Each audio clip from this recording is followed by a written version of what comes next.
आरंभ में तो सूत्रात्मक भी उपदेश नहीं था, एक अक्षर बोल दिया उपदेश मिल गया। देवता ब्रह्मा जी के पास गए, बोले मुझे उपदेश दीजिए। ब्रह्मा जी को वाणी का महत्व मालूम है। ब्रह्मा जी बोले द इति। दैत्य दानव पहुंचे, बोले ब्रह्मा जी हमको भी उपदेश दीजिए। ब्रह्मा जी बोले द इति। मनुष्य पहुंचे, महाराज हमको उपदेश दीजिए। ब्रह्मा जी बोले द इति। तीनों को द कहा, समझे? देवता बोले महाराज समझ गए। क्या समझे? बोले हम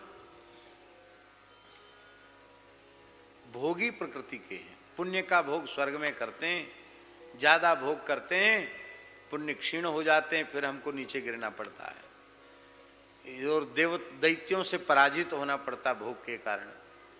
इसलिए आपने हमको सलाह दी है कि द माने इंद्रियों का दमन करो। हम बिल्कुल ठीक समझे।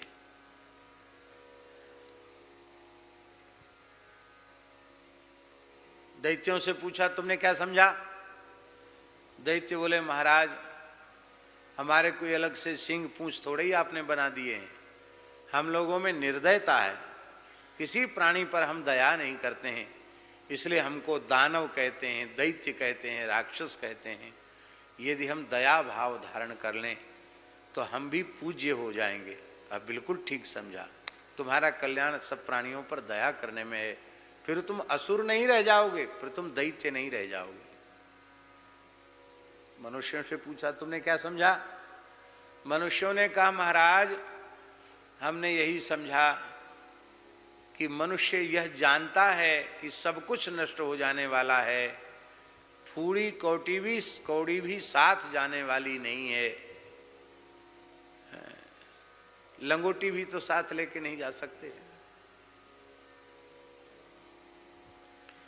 फिर भी मनुष्य दिनों रात भोगों के संग्रह में, संपत्ति के संग्रह में लगा हुआ है। लोभ पूर्वक छल कपट दंभ का आश्रय लेकर के धन येन केन प्रकारेण धन का संग्रह हो, इसी में लगा हुआ है। तो आपने हमसे कहा कि भोग मत करो, दान करो। द माने दान, माने तुम्हारे व्यवहार से परिवार, तुम्हारे अपने और अपने परिवार के, कुटुंब के व्यवहार